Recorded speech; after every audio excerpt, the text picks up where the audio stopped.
majtama'a qaumun fi baitin min buyutillah yatluna kitaballah wa yatadarasunahu fima bainahum illa nazalat alaihimus sakinah wa ghasyiyatuhumur rahmah wa haffat bihimul malaikah wa dzakarahumullahu fiman indah. Tidaklah suatu kaum duduk di salah satu rumah Allah membaca ayat-ayat Allah dan sama-sama mempelajarinya kecuali turun kepada mereka as-sakinah, ketentraman dan kenyamanan. Wa ghasyiyatuhumur rahmah, dan mereka diliputi pula oleh rahmat, kasih sayang dari Allah Subhanahu wa taala. Wa haffat bihimul malaikah, dan mereka pun dikelilingi oleh para malaikat, karena malaikat suka majelis-majelis zikir dan ilmu. Wa dzakarahumullahu fiman indah, dan Allah akan banggakan sebut-sebut mereka di kalangan malaikat-malaikat yang ada di sisinya, di masyarakat atas. Mudah-mudahan kita termasuk yang sering disebut-sebut di sisi Allah di kalangan para malaikat, dan di akhir majelis ini mudah-mudahan kita pula mendapatkan seperti yang tersebut dalam hadis qudsi, qumu maghfuran lakum, silahkan berangkat meninggalkan majelis ini dalam keadaan diampuni dosa-dosa kalian.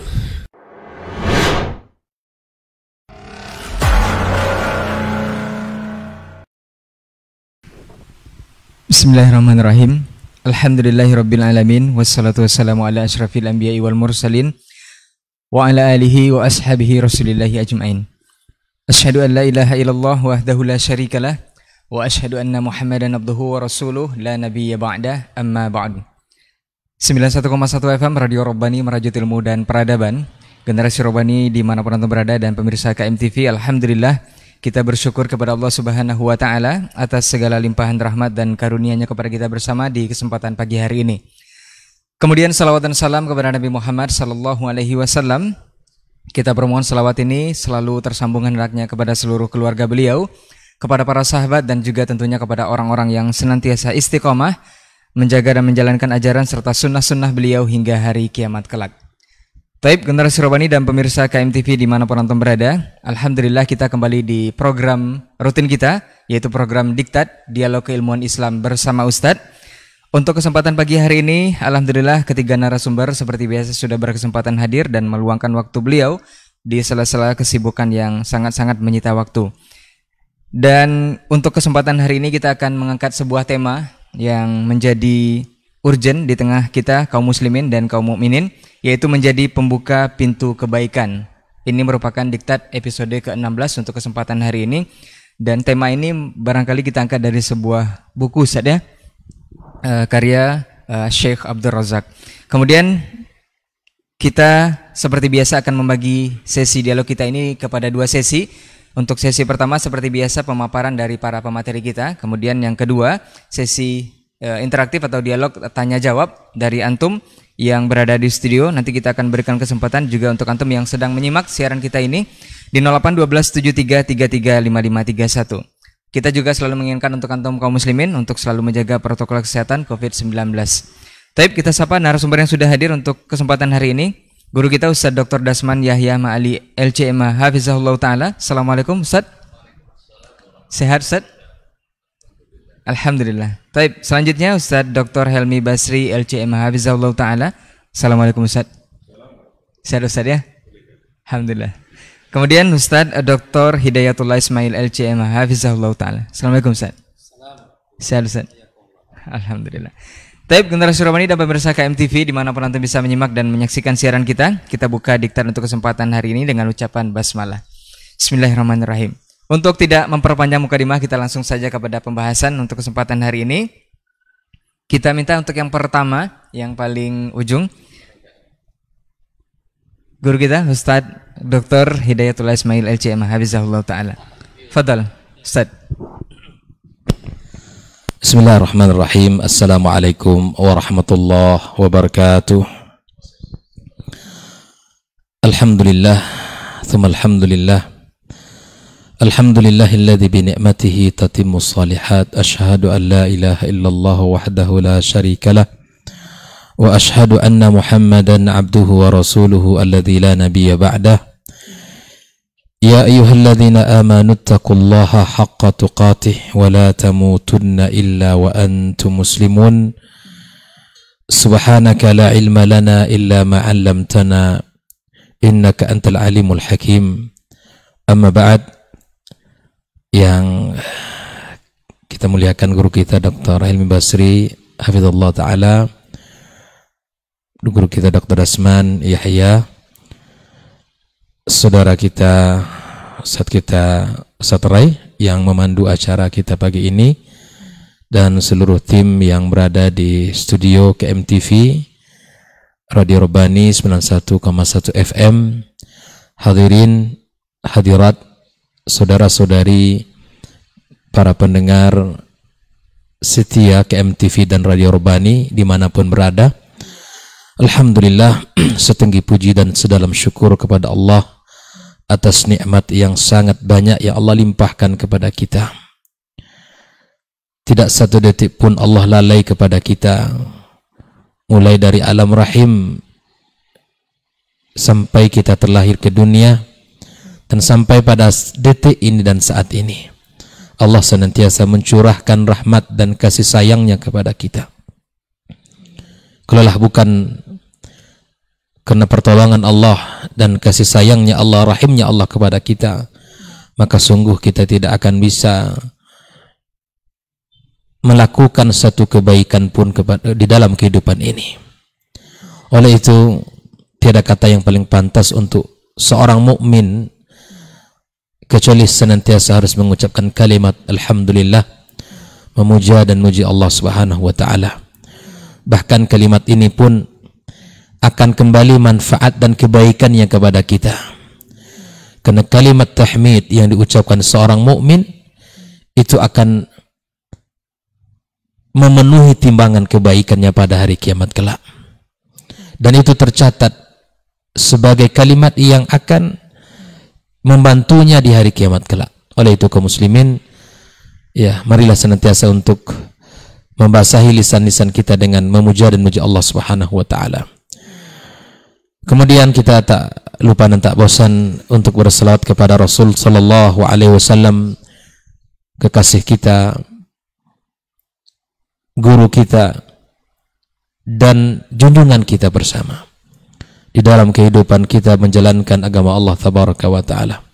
Mudah-mudahan selawat dan salam yang senantiasa kita ucapkan yang menjadi bukti ya kita cinta kepadanya, dan semoga usaha-usaha dan langkah-langkah kita untuk memperbaiki diri juga menjadi bukti untuk mencintai Rasulullah sallallahu alaihi wasallam, mengikuti sunnahnya dan mengamalkan ajarannya. Para masyayikh kiram yang saya muliakan dan seluruh kaum muslimin dimanapun berada, pada kesempatan pagi ini kita mengangkat satu tema, yaitu bagaimana menjadi kunci atau kunci-kunci kebaikan. Sesungguhnya judul ini adalah berawal dari sebuah buku yang dikarang oleh Syekhna Syekh Abdul Razak hafizallah ta'ala. Dalam judul aslinya Kaifa takunu miftahan lil khair, ya, bagaimana kamu menjadi kunci-kunci kebaikan. Perjalanan kita kepada Allah itu adalah perjalanan yang sesungguhnya membutuhkan bekal, dan perjalanan menuju Allah itu adalah perjalanan yang patut untuk kita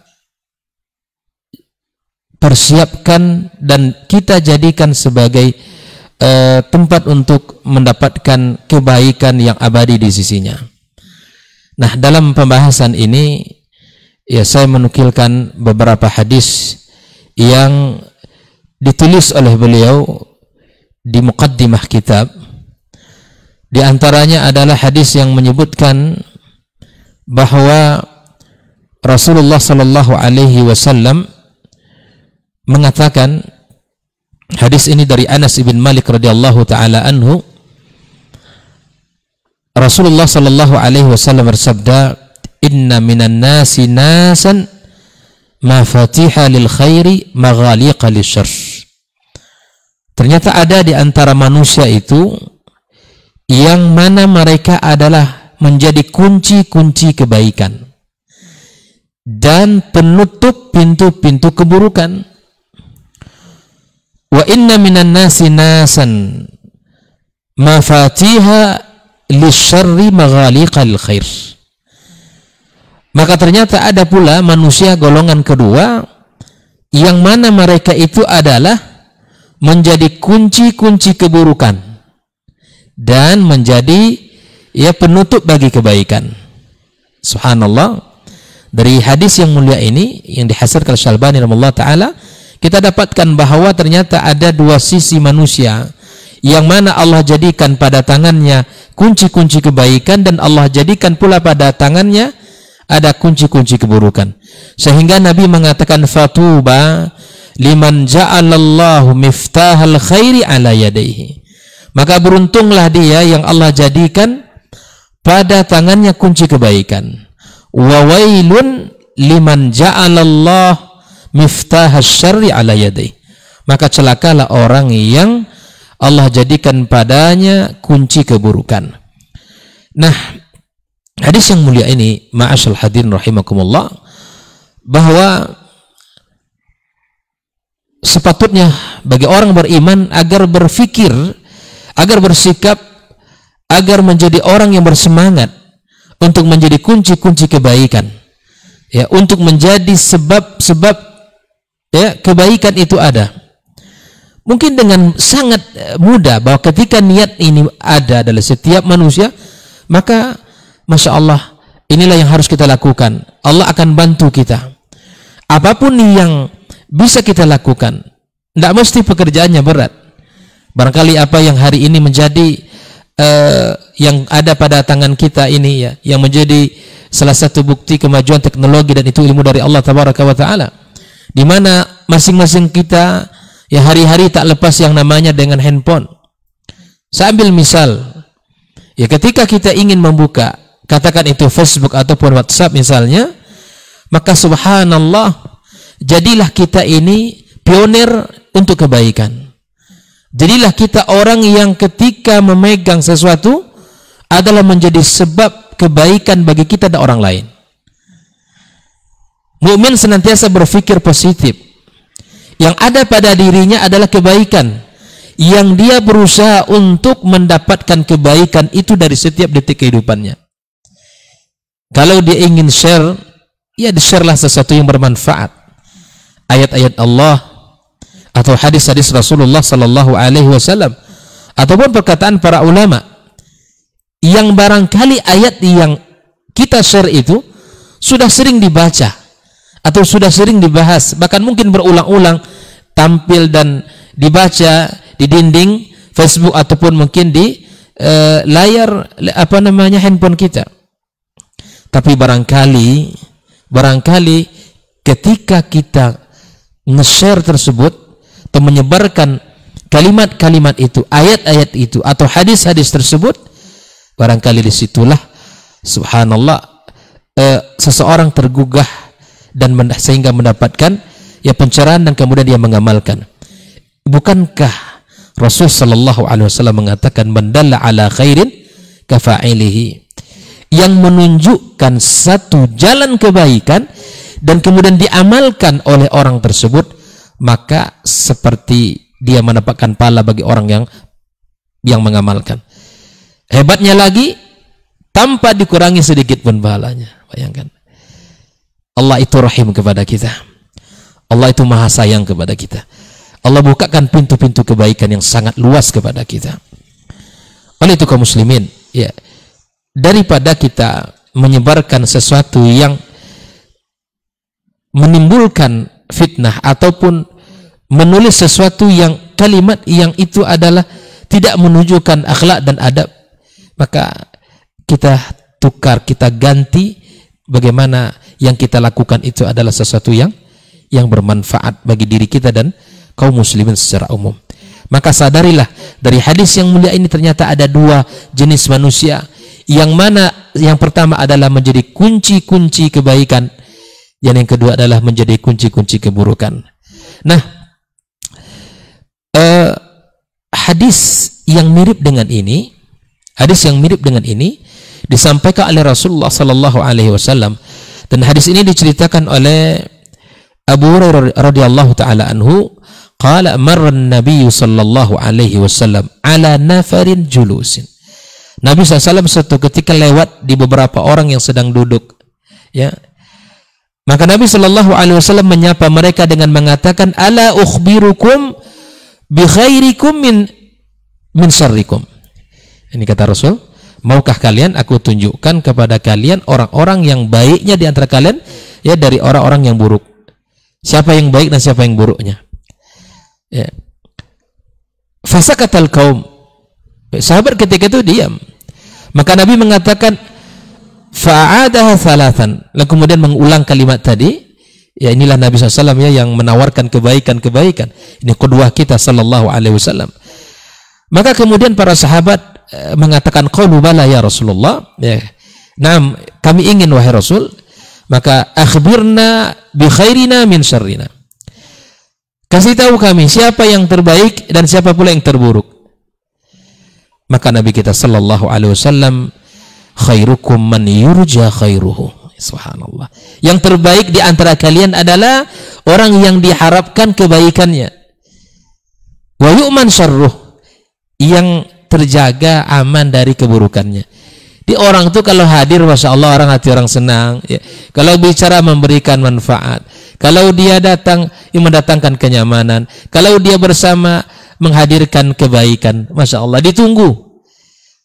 Makanya sebaik-baik nikmat di dunia ini adalah kita mencintai dan dicintai. Kita bisa memberikan cinta kepada orang dan kita dicintai orang. Maka jadilah orang yang disebutkan oleh Rasulullah sallallahu alaihi wasallam, yaitu khairukum man yurja khairuhu wa yu'man syarruh. Itulah orang yang terbaik versi Rasulullah sallallahu alaihi wasallam. Dan wa syarrukum, ya, yang buruknya di antara kalian itu siapa? Ya, man la yurja khairuhu wa la yu'man syarruhu. Yang tidak diharapkan padanya kebaikan, yang tidak aman darinya keburukan. Jadi kalau dia bercakap itu menusuk, kalau dia nulis status itu menghina, itu tidak diharapkan kebaikan itu. Jadi kalau dia, ya, mengadat status misalnya, ya, senantiasa menghina dan melecehkan orang, itu tidak diharapkan kebaikan. Maka manusia itu kata Rasul sallallahu alaihi wasallam, ya, al-layyinus sahal. Kita ini menjadi orang yang lembut, yang mudah. Ya, tidak perlu kita yang merendahkan orang, tidak perlu kita mencaci maki orang. Kalaupun kita tidak setuju dengan apa yang disampaikan, ya sudah. Seluruh kebaikan akan kembali kepadanya dan seluruh keburukan akan kembali kepadanya. Ya. Oleh itu kaum muslimin rahimakumullah, jadilah orang-orang yang senantiasa pembuka kebaikan dalam kehidupan kita. Bagi orang-orang yang pelajar, yang para penuntut ilmu, jadi dalam setiap detik kehidupan kita yang menjadi pembuka kebaikan. Bagi kaum muslimin yang Allah titipkan padanya harta, maka jadikan harta itu sebagai kunci kebaikan. Bagi yang padanya amanah, kedudukan jabatan, maka gunakan sebagai wasilah untuk mendapatkan pahala dan kebaikan dari Allah Subhanahu wa taala. Mudahkan orang, jangan dipersulit kalau ingin dimudahkan Allah di hari kiamat kelak. Jangan pakai kaidah kalau bisa dipersulit kenapa harus dipermudah. Ini tentu bertolak belakang dengan kaidah, ya, syariat kita. Ya, yassiru wala tu'assiru. Permudah, jangan dipersulit orang. Permudah, jangan dipersulit orang. Maka itu kaum muslimin, kalau ingin ditolong Allah, maka tolonglah hambanya. Wallahu fi aunil abdi madama al-abdu fi auni akhihi. Itu kunci. Kalau ingin ditolong Allah, maka Allah akan, kalau ingin ditolong Allah, maka tolonglah hamba-hamba Allah Subhanahu wa taala. Mudahkan urusan hamba-hambanya. Ya, senyum ketika berjumpa, bantu ketika dia sulit, ya, kemudian bersamai ketika dia susah. Maka inilah ukhuwah yang telah dibangun dalam konsep Islam. Dan sungguh tidak ada dari syariat ini kecuali telah sempurna. Tinggal bagi kita untuk mendapatkan, ya, bagian dari kunci-kunci kebaikan itu. Hadirin hadirat yang dimuliakan Allah Subhanahu wa taala. Hadis yang semisal ini sangatlah banyak sekali. Ya.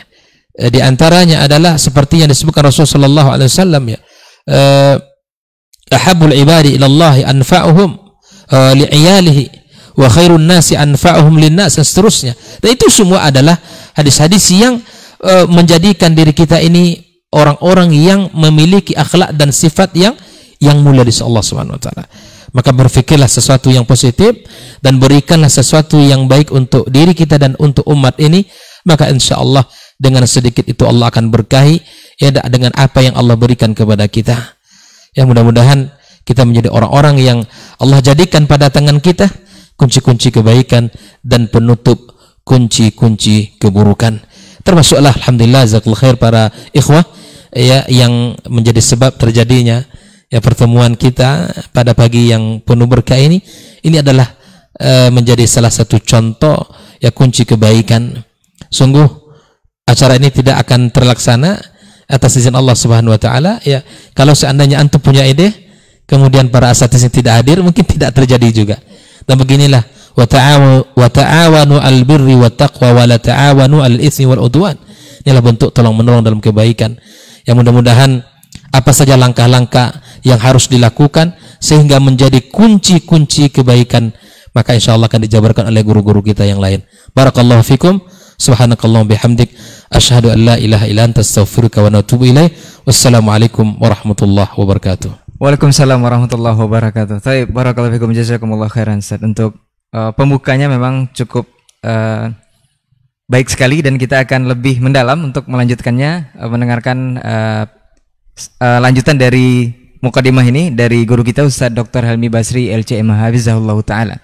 Falyatafadhal mashkur Ustaz.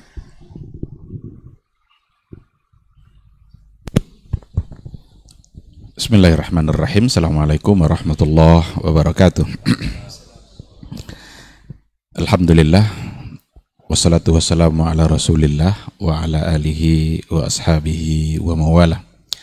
Asyhadu an la ilaha illallah wahdahu la syarikalah wa asyhadu anna muhammadan abduhu wa rasuluhu la nabiyya wa la rasula ba'dah. Para masyayikh, Dr. Dasman, Dr. Hidayatullah, dan Akhun Al-Fadhil Ray, serta para ikhwah yang hadir di studio pada kesempatan ini, dan seluruh pendengar Radio Robani dan pecinta KMTV dimanapun berada. Marilah senantiasa kita bersyukur pada Allah Subhanahu wa taala. Tidak boleh ada saat di mana kita putus untuk bersyukur, karena memang nikmat Allah itu tidak pernah putus dalam kehidupan kita. Kapan dan dimanapun kita berada, dalam keadaan sehat ataupun dalam keadaan sakit, itu pasti ada nikmat Allah yang menyertai kita. Kita hanya diminta untuk bersyukur, dan Allah pun berjanji akan menambah nikmat bagi siapa saja yang bersyukur. Oleh karena itu, syukur itu untungnya untuk kita. Karena kita bersyukur, maka nikmat akan bertambah. Bertambah nikmat itu bisa dilihat dari dua sisi. Bisa dari sisi kuantitas, itu yang selama ini dipahami oleh banyak orang. Tapi ada bertambah nikmat secara kualitas. Mungkin yang diberikan Allah sama dengan yang sebelumnya, tapi bisa saja kualitasnya tidak sama. Dua-duanya adalah baik dan dua-duanya adalah harus disyukuri. Kita juga harus berselawat dan salam untuk Rasulullah Sallallahu Alaihi Wasallam. Allahumma salli ala Muhammad wa ala ali Muhammad. Sosok figur yang diutus oleh Allah Subhanahu wa taala untuk merubah wajah dunia, merubah wajah peradaban, dan benar-benar wajah itu sudah berubah dari jahiliyah menjadi sesuatu yang diterangi oleh cahaya ilmu, dari yang senantiasa dihiasi oleh berbagai kemaksiatan lalu diganti dengan hiasan-hiasan indah yang sangat menarik dengan akhlak-akhlak yang mulia. Sosok itu harus kita tauladani, karena satu-satunya jalan yang membuat kita selamat sampai ke akhirat kelak hanyalah ketika kita berada di atas jalan, di atas garis yang sudah diatur oleh Rasulullah Sallallahu Alaihi Wasallam, sebuah garis yang lurus, yang tidak ada bengkok-bengkoknya, maka jangan pernah mengikuti yang bengkok-bengkok itu. Maka selalulah berada pada garis yang lurus. Maka orang-orang yang istiqamah di atas sunnah Rasul akan istiqamah pula dia nanti ketika jalan di atas sirat di yaumul mahsyar. Kita berharap mudah-mudahan kita semua adalah orang-orang yang bisa mendapatkan syafaatnya di hari itu. Amin, amin ya rabbal alamin. Para ikhwah, para pendengar yang dimuliakan Allah dimanapun berada, hari ini kita mengangkat satu tema yang saya kira ini sangat penting untuk kita bicarakan. Bagaimana kita bisa menjadi kunci pembuka kebaikan. Mudah-mudahan tema ini menjadi motivasi bagi kita untuk benar-benar menjadi pintu kebaikan bagi orang lain dan mengunci serapat-rapatnya pintu keburukan. Karena nampaknya kalau kita tadabburi baik-baik hadis yang dibacakan oleh Dr. Hidayatullah tadi, nampaknya memang hanya ada dua pilihan. Kita ini kalau seandainya tidak menjadi inspirasi kebaikan bagi orang lain, maka akan menjadi sebaliknya, akan menjadi inspirasi keburukan. Seandainya kita tidak bisa menjadi kunci kebaikan, maka pada akhirnya akan menjadi kunci keburukan. Dan kunci keburukan itu ya ujung-ujungnya wailun. Karena dihadiskan surah saya, wailun liman ja'alallahu maghaliqa al-khair. Betapa wail itu celakanya orang-orang yang kalau seandainya memang di tangannya ada kunci keburukan. Tapi orang-orang yang bisa menjadi kunci kebaikan, kata Rasul, tuba itu berbahagialah orang-orang yang memang menjadi kunci kebaikan. Oleh karena itu, orang-orang yang berakal, orang-orang yang cerdas tentu memilih yang terbaik untuk diri dia. Yang terbaik itu adalah ketika kita menjadi kunci kebaikan. Kalau kita lihat juga hadis yang tadi itu, sepertinya memang kunci itu tidak satu. Karena Rasul mengatakan mafatih. Di antara manusia ada yang dijadikan oleh Allah mafatiha al-khair, kunci kebaikan. Mafatih itu kalau dalam ilmu nahu itu jamak dari kata miftah. Kalau miftah itu artinya sebuah kunci, satu kunci. Kalau mafatih berarti banyak kunci. Maka ada banyak pintu, berarti ada banyak kunci. Nah, dari sekian yang banyak ini, takkah ada kita dapatkan kita menjadi kunci gitu? Yang paling bagus adalah ketika kita menjadi kunci semua kebaikan. Tapi bisa saja kehidupan diatur oleh Allah Subhanahu wa taala. Ada orang-orang yang diberikan kebaikan, menjadi kunci kebaikan di bidang harta mungkin. Ada orang-orang yang menjadi kunci kebaikan di bidang ilmu. Ada orang menjadi kunci kebaikan ketika dia mendapatkan jabatan. Ada orang menjadi kunci kebaikan dengan fisik yang dia punya. Jadi agak dunia ini kehidupan memang diatur oleh Allah Subhanahu wa taala seperti itu. Dan kita harus paham, harus cerdas ketika kita memiliki kelebihan yang diberikan oleh Allah Subhanahu wa taala, sesungguhnya itu adalah peluang kunci kebaikan yang diberikan oleh Allah Subhanahu wa taala kepada dia yang diberikan kelebihan. Nah, oleh karena itu, para pendengar, ikhwah sekalian yang hadir di studio yang dimuliakan Allah, mari sama-sama kita camkan, kita tanamkan dalam diri kita agar kita senantiasa bisa menjadi kunci kebaikan itu. Kunci yang mana yang bisa kita lakukan untuk sebagai pintu kebaikan, itu harus kita lakukan. Kalau ada semuanya, alhamdulillah. Kalau tidak, mana yang ada? Karena seperti yang dikatakan tadi, kehidupan kita bervariasi, dan itu semua adalah untuk keseimbangan dalam kehidupan. Lalu kemudian kunci kebaikan untuk siapa? Kalau kunci kebaikan untuk siapanya, ya untuk diri kita sendiri, dan juga pintu kebaikan bagi orang lain. Tentu saja kita yang akan mendapatkan kebaikan itu lebih awal sebelum itu menjadi kebaikan bagi orang lain. Maka ketika kita sudah menjadi kunci kebaikan dalam kehidupan kita, maka insya Allah kita akan bisa menjadi salah satu dari orang yang terbaik. Karena kata Rasul sallallahu alaihi wasallam, anfa'un nas khairun nas anfa'uhum linnas.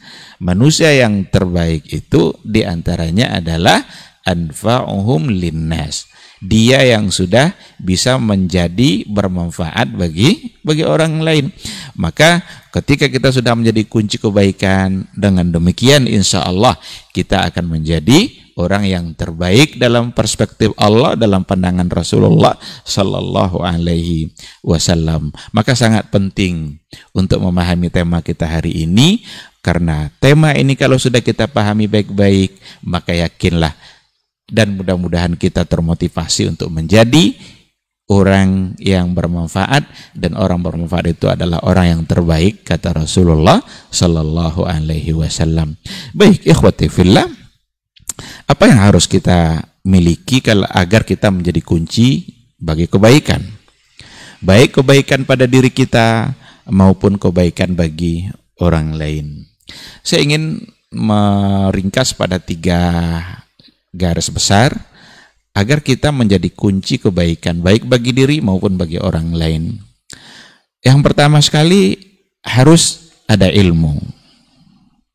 Kita akan menjadi kunci kebaikan dengan ilmu. Ilmu itu adalah pengetahuan tentang sesuatu.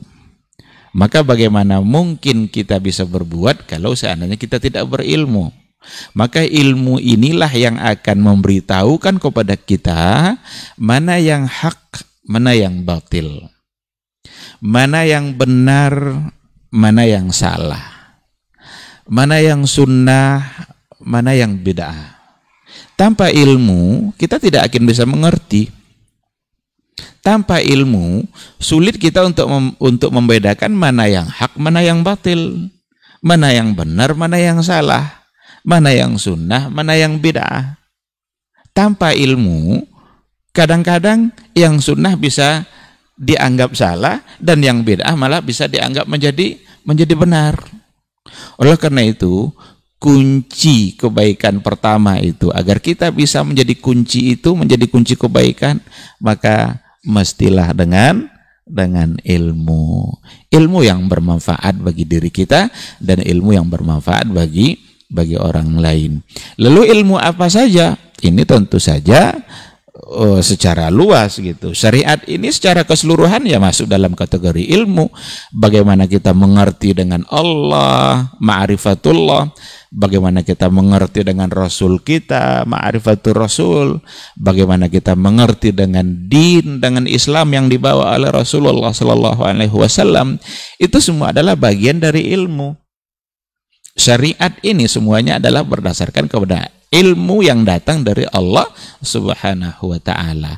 Oleh karena itu, agar ilmu kita selalu benar dan bermanfaat, maka ambillah ilmu itu dari syariat yang diajarkan oleh Rasulullah sallallahu alaihi wasallam.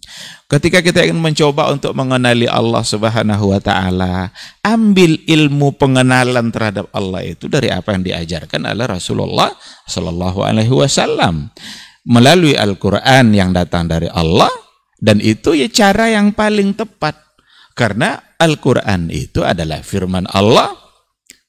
Firman Allah itu Dia yang langsung menyampaikannya. Maka kalau seandainya kita mengenali Allah melalui firman-Nya langsung, itulah cara yang paling tepat. Tidak ada sedikit pun keraguan dalam hal itu.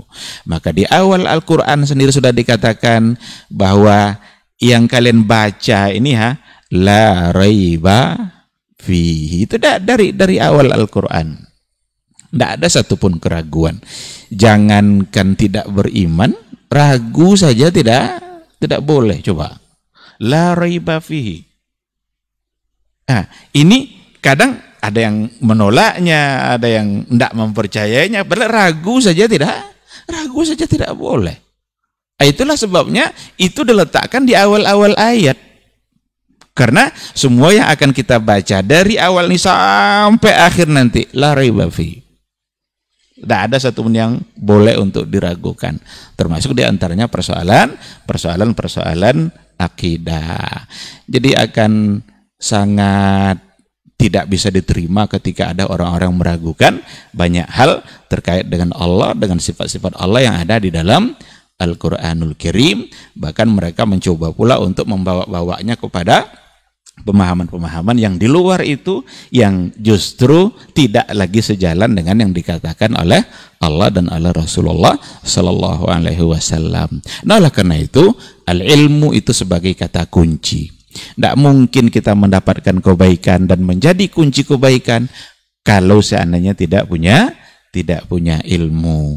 Ilmu itu akan bermanfaat bagi pemiliknya, itu lebih awal, sebelum bermanfaat bagi orang lain. Nah, ketika kita sudah memilikinya, mendapatkan sesuatu yang diyakini oleh dia, maka dia akan mendapatkan berbagai kebaikan di dalam kehidupan dia, akan nyaman kehidupan dia, dan itu nanti dia bisa sampaikan kepada orang lain, dan itu bisa menjadi kunci kebaikan pula bagi orang lain. Baik, ikhwati fillah, jadi yang pertama sekali yang harus ada pada kita agar kita menjadi kunci kebaikan itu adalah al-ilmu. Harus ada ilmu. Itu yang pertama. Yang kedua, agar kita menjadi kunci kebaikan itu, membuka pintu kebaikan baik bagi diri maupun bagi orang lain, itu al-amal. Harus ada amal. Jadi tadi yang pertama adalah ilmu, yang kedua adalah amal. Amal itu sebagai kunci mendapatkan kebaikan, baik untuk diri kita maupun untuk orang lain. Ini tentu akan sangat panjang sekali penjabarannya, tapi kalau kita cobalah teliti baik-baik semua bab-bab amal itu, bab-bab ibadah itu, ataupun juga bab-bab muamalah, semuanya itu akan bisa menjadi kunci kebaikan bagi diri dan juga bagi orang lain. Coba kita ambil contoh umpamanya sholat. Ketika kita ingin mengerjakan sholat, kita masuk masjid, apa doa yang kita ucapkan saat kita masuk masjid? Allahumma ftahli abwaba rahmatik. Ya Allah, bukakan bagi saya abwaba rahmatik. Allah, Rasul tidak bilang di sini bab. Bab itu satu pintu. Sekarang abwab, pintu-pintu kasih sayangmu. Itu ketika kita masuk masjid. Lalu kalau kita keluar nanti dari masjid, apa doa kita? Allahumma ftahli abwaba fadlik. Atau Allahumma inni as'aluka abwaba fadlik. Juga lagi-lagi abwaba. Ya Allah, bukakan pula bagi saya pintu-pintu karuniamu. Nah, coba bayangkan. Jadi, sholat yang disuruh oleh Nabi, itu sesungguhnya masuknya adalah pintu rahmat, keluarnya adalah pintu karunia. Itu semua adalah pintu-pintu kebaikan. Jadi alangkah salahnya ketika kita ingin mencari kebaikan atau mencari kehidupan yang baik di dunia, tapi dengan meninggalkan sholat. Kalau ingin mendapatkan semua bentuk kebaikan di dunia ini, di akhirat insya Allah itu nanti balasannya. Di dunia ini adalah dengan sholat. Karena berdasarkan doa tadi, masuknya sudah ada pintu-pintu kebaikan, keluarnya diikutkan dengan pintu-pintu kebaikan. Itu baru dari sholat. Kebaikan itu kita rasakan, dan orang yang sholat, yang benar sholatnya, mustahil pula dia akan menjadi keburukan bagi orang lain. Pasti orang-orang yang sholat, orang-orang yang benar sholatnya, melaksanakannya sesuai dengan perintah Allah dan Rasulnya, pasti dia akan menjadi sumber kebaikan bagi orang lain. Nah, jadi ikhwati fillah, para pendengar dimanapun berada, dan ikhwah sekalian, itu baru dari bab sholat. Maka agar kita menjadi kunci kebaikan, yang keduanya adalah dengan al-amal. Kalau kita lihat pula umpamanya zakat, karena Al-Quran kan aqimus shalah wa atuz zakah, dirikan sholat, bayar zakat. Ini semua perintah-perintah ini agar kita mendapatkan dan menjadi kunci kebaikan itu. Ya sholat seperti tadi. Kalau zakat coba, jelas ini kan, zakat itu saja artinya adalah an-numu, an-nama, gitu saja, al-barakah, az-ziyadah. Jadi arti dari kata zakat itu sendiri, tumbuh, berkembang, bertambah, berkah, itu arti dari kata zakat. Maka kata Rasul, mana qasamalun min sadaqah, takkan berkurang harta itu karena sedekah. Apa yang kita berikan akan justru menjadi bertambah. Satu yang diberikan dilipat gandakan menjadi 10, bahkan menjadi 100, menjadi 700, gitu lipat kali hitungan lipatannya yang sudah diatur oleh agama. Maka apa yang kita berikan, kita selain menjadi kunci kebaikan bagi diri kita, karena rezeki akan bertambah, dan kita sudah menjadi kunci kebaikan pula bagi orang lain. Karena orang yang merasakannya, terkadang sedikit yang diberikan itu, tapi bagi yang menerima itu sungguh sangat banyak. Sedikit, angkanya kecil, tapi bagi orang yang menerima itu sungguh sangat banyak sekali. Oleh karena itu, memberi di sini maksudnya tidak pula langsung, maksudnya dalam bentuk zakat nisab yang hubungannya sama nisab. Tapi kan ada beberapa instrumen itu kan, ada sedekah, ada infak, ada hibah, ada wakaf, kan macam-macam ya. Ada zakat yang wajibnya zakat, tapi yang lain itu adalah itu himbauan-himbauan untuk dilakukan. Maka kalau zakat itu memang syaratnya kaya. Tapi kalau infak syaratnya mau. Kalau tidak kaya, tidak mungkin dia berzakat. Tapi asal mau dia bisa berinfak. Ada orang punya uang 20.000, dia ingin menginfakkan 10.000, udah itu luar biasa itu. Bahkan tidak mustahil sedikit yang diberikan oleh mereka yang punya sedikit, itu pahalanya bisa mengalahkan yang diberikan oleh orang yang punya banyak. Maka ada hadis apa tuh, sabaqa dirhamun mi'ata alfi dirham. 1 dirham itu bisa mengalahkan yang 100.000 dirham. Kok bisa? Secara logika kita kan tidak masuk nih. Masa 1 dirham mengalahkan yang 100.000? Ternyata yang 1 dirham ini dia hanya punya 2. Jadi kalau dia punya 2 dirham diberikan 1, berarti dia menginfakkan separuh hartanya. Yang menyumbangkan 100.000 ternyata di rekeningnya 1 miliar. Jadi bukan berarti itu tidak baik, itu baik. Tapi tingkat pengorbanannya kalah oleh yang 1 tadi. Kita cukup salut, ada pemulung-pemulung, pemungut sampah yang kadang punya 5.000 tapi diletakkannya 2.000 di kota infak. Dia punya 5.000, 10.000. 2.000 ini bagi dia sangatlah banyak. Nah, oleh karena itu yang dinilai dalam ibadah kita ini memang adalah pengorbanan yang kita berikan.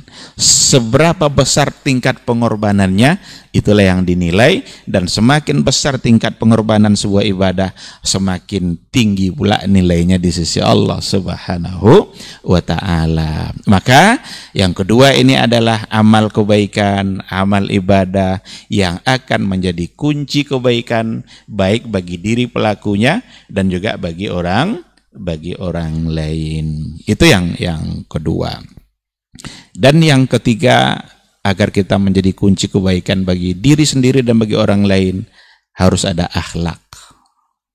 Jadi ada ilmu, ada amal, dan ada akhlak. Akhlak itu karakter kita, tabiat baik yang ada pada diri kita, dan itu tidak dibuat-buat. Akhlak yang ada pada diri kita, yakinlah akan menjadi kunci kebaikan, baik bagi diri kita maupun bagi orang lain. Contoh umpamanya jujur ya, al-amanah was-sidq. Amanah itu lebih kepada tindakan, kalau as-sidqu itu lebih kepada perkataan. Jadi as-sidqu itu jujur cara perkataan, amanah itu jujur dalam bertindak. Nah, jadi al-amanah was-sidq ini salah satu dari akhlak baik yang kalau seandainya kita punya, kalau seandainya di diri kita ada amanah, maka yakinlah kita akan senantiasa menjadi kunci kebaikan bagi kehidupan kita sendiri dan juga kunci kebaikan bagi orang lain. Orang akan merasa nyaman dia ketika berada bersama orang-orang yang amanah. Tetapi orang akan merasa tidak nyaman ketika bersama-sama dengan orang yang tidak amanah, yang pembohong, yang tidak jujur. Kalau seandainya ada orang, kita sudah kenal dia sebagai orang yang amanah, lalu dia menyampaikan sesuatu, ada sesuatu yang dia sampaikan. Orang menyampaikan ini kita selama ini menilainya memang sebagai orang yang amanah. Kita tidak panjang pikir untuk menerima apa yang dia sampaikan. Umpamanya ada hadis, qala Rasulullah sallallahu alaihi wasallam, disebutnya satu hadis. Kita kenal orangnya. Tidak sulit kita untuk langsung menerima. Tapi kalau ada orang yang sudah terkenal berbohong, banyak bohongnya dalam penyampaiannya, lalu disampaikannya sebuah hadis, yakinlah kita akan berpikir panjang, ini iya ndak hadis ini. Apa yang menyebabkan kita menilai itu? Sifat, akhlak yang baik, jujur dan amanah yang ada pada diri dia. Maka dulu ketika Nabi itu sudah memang terkenal sebagai orang yang amanah, nyaman orang Quraisy itu. Dia kan ketika peristiwa peletakan Hajar Aswad itu kan, ketika dibangun ulang karena ada banjir, dibangunlah sekelilingnya sampai pada di tempat Hajar Aswad mulai mereka bertengkar. Siapa ini yang akan meletakkan? Masing-masing mereka menganggap mereka adalah orang yang paling pantas untuk meletakkan itu. Mereka merasa mulia. Ambil satu keputusan, siapa yang pertama kali masuk masjid besok itulah yang akan kita jadikan hakim. Ternyata yang pertama masuk adalah Nabi Muhammad sallallahu alaihi wasallam. Belum jadi nabi. Apa kata mereka? Radina bi tahkimi. Rela kami dengan tahkim dia. Langsung ada ketenangan jiwa pada mereka karena yang mereka lihat pertama masuk itu adalah orang yang selama ini terkenal amanah. Maka orang yang amanah pasti akan menjadi kunci kebaikan bagi orang lain. Nyaman hidup orang dibuatnya. Maka hadis-hadis kan yang orang yang ditunggu kebaikannya dan orang tidak khawatir dengan keburukannya, itu adalah orang-orang yang khairukum, juga orang-orang yang terbaik. Nah, jadi ikhwati fillah, agar kita menjadi kunci kebaikan, jadilah orang yang berakhlak mulia. Banyak sekali tuntunan agama kita terkait dengan akhlak dan yang harus untuk kita taati dan kita tauladani. Cuma memang akhlak ini tidak dibuat-buat. Jadi bukan sekadar dilihat saja oleh orang sebagai perbuatan baik. Tidak, tapi akhlak itu harus sudah menjadi karakter bagi seseorang, itu tabiat yang sesungguhnya. Karena kalau dibuat-buat nanti pada kondisi-kondisi tertentu dia tidak lagi bisa menjadi orang yang terpuji seperti itu. Inilah secara garis besar saya kira yang bisa saya sampaikan agar kita bisa menjadi kunci kebaikan bagi orang lain. Harus ada ilmu, harus ada amal, kemudian hiasi diri dengan akhlak yang baik. Terima kasih. Akan lebih luas insyaallah diberikan penjelasan oleh Syekh kita. Dan saya sudahi dengan Assalamualaikum warahmatullahi wabarakatuh. Waalaikumsalam warahmatullahi wabarakatuh. Baik, barakallahu fikum, jazakumullah khairan Ustaz untuk lanjutan dari tema kita ini menjadi pembuka pintu kebaikan. Selanjutnya kita akan lebih sempurnakan dengan guru kita Ustaz Dr. Dasman Yahya Ma'ali LCMA hafizahullahu taala. Falyatafadhal mashkur Ustaz.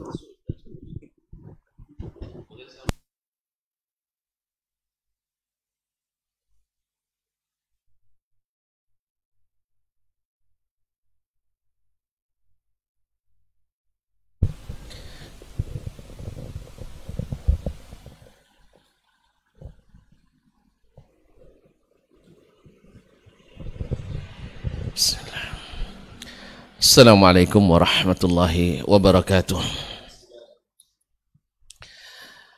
Innal hamdalillah nahmaduhu wa nasta'inuhu wa nastahdi wa nastaghfiruhu wa natubu ilaih wa na'udzu billahi min shururi anfusina wa sayyiati a'malina. Man yahdihillahu fala mudilla lahu ومن يضلل فلا هادي له. أشهد أن لا إله إلا الله وحده لا شريك له وأشهد أن محمدا عبده ورسوله لا نبي ولا رسول بعده. يا أيها الذين آمنوا اتقوا الله حق تقاته ولا تموتن إلا وأنتم مسلمون. يا أيها الناس اتقوا ربكم الذي خلقكم من نفس واحدة وخلق منها زوجها وبث منهما رجالا كثيرا ونساء واتقوا الله الذي تساءلون به والأرحام إن الله كان عليكم رقيبا.